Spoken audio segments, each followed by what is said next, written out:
નમસ્કાર મિત્રો, ધોરણ 10 ચેપ્ટર નંબર 3 દ્વિચલ સુરેખ સમીકરણ યુગ્મ એમાં આદેશની રીતના દાખલો. બરાબર, તો આપણને બે સમીકરણ આપ્યા છે.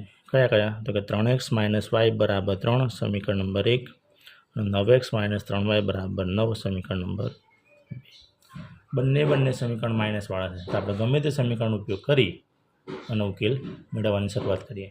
આપણે એવું વિચારવાનું કે પહેલું માઇનસવાળું સમીકરણ હોવું જોઈએ, અને માઇનસવાળું પણ કેવું થાય કે નાનું. આપણે નાનું સમીકરણનો ઉપયોગ કરીએ. કયું સમીકરણ? તો કે 3x - y = 3. 3xના સૂત્રનો કરતા બનાવીએ, બરાબરના બરાબર.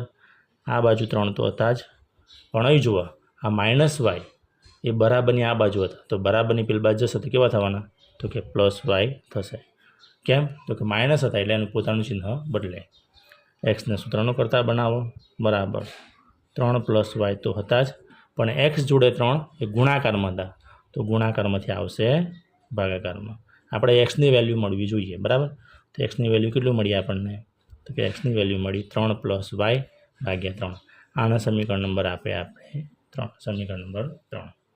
સમીકરણ 3ની કિંમત સમીકરણ 2માં મૂકતા સમીકરણ 1માં એટલા માટે ના મુકાય કે સમીકરણ 1નો ઉપયોગ કરીને આપણે સમીકરણ નંબર 3 બનાવ્યું છે, એટલા માટે. તો લખીએ આપણે કે એક્સની કિંમત અથવા સમીકરણ 3ની કિંમત, એક્સની કિંમત સમીકરણ 2માં મૂકતા. થોડું રાઇટિંગ જોરદાર છે એટલે ધ્યાન રાખજો. એક્સની કિંમત સમીકરણ 2માં મૂકતા. ચલો સમીકરણ 2 લખીએ આપણે. તો કે 9x - 3y = 9. તો 9ના 9.